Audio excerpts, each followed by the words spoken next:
like I'm floating through the air. The pain I felt is paid for, all is said and done. Oh, I am restricted, fixed upon the web.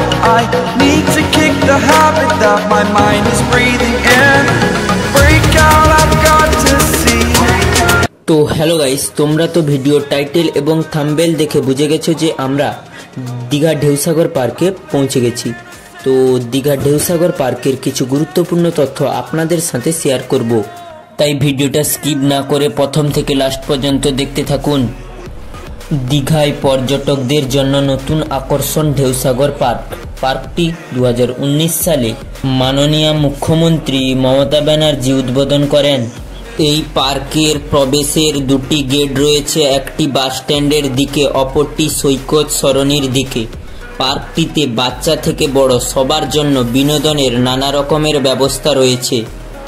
পার্কটি সকাল 10টা থেকে রাত্রি 10টা অবধি খোলা থাকে। তাছাড়াও পার্কে রয়েছে নানা রকমের খাওয়ার দোকান।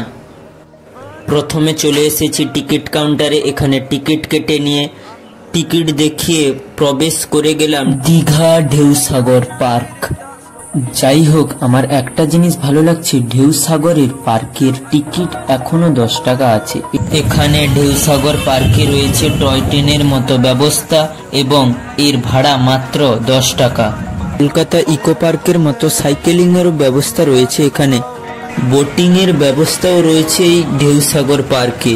ঢেউসাগর পার্কে এখন অনেক রকমের অ্যাক্টিভিটিস হয়ে গেছে, মানে যারা 1 বছর 2 বছর আগে এসেছেন তারা কিন্তু এই জিনিসগুলো পাবেন না। আগে শান্ত ভাব এখানে বিরাজ করত, এখন আর নেই। প্রচুর লোকজনের সমাগমের কারণে সেই শান্ত ভাব কোথায় যেন উড়ে গেছে। এক বিকেল ঢেউসাগরে কাটালে দীঘা ভ্রমণ সত্যি সার্থ হবে। একদিকে বঙ্গোপসাগর, অন্যদিকে বালিয়াড়ির ওপর ঝাউবন। বিকেলটা এখানে এক রঙিন স্বপ্নময় মায়াবী পরিবেশ তৈরি করে। হ্যালো ফ্রেন্ডস, আপনারা দেখলেন সন্দীপ দাস ব্লগ ইউটিউব চ্যানেলে দীঘা ঢেউসাগর পার্কের কিছু গুরুত্বপূর্ণ তথ্য। ভিডিওটা কেমন লাগলো অবশ্যই কমেন্ট করে বলে যাবেন। যদি ভালো লেগে থাকে তাহলে অবশ্যই চ্যানেলটিকে সাবস্ক্রাইব করে পাশে বেল নোটিফিকেশনটি অল করে রাখবেন, কারণ এমন ইন্টারেস্টিং ভিডিওগুলি সবার আগে পাওয়ার জন্য।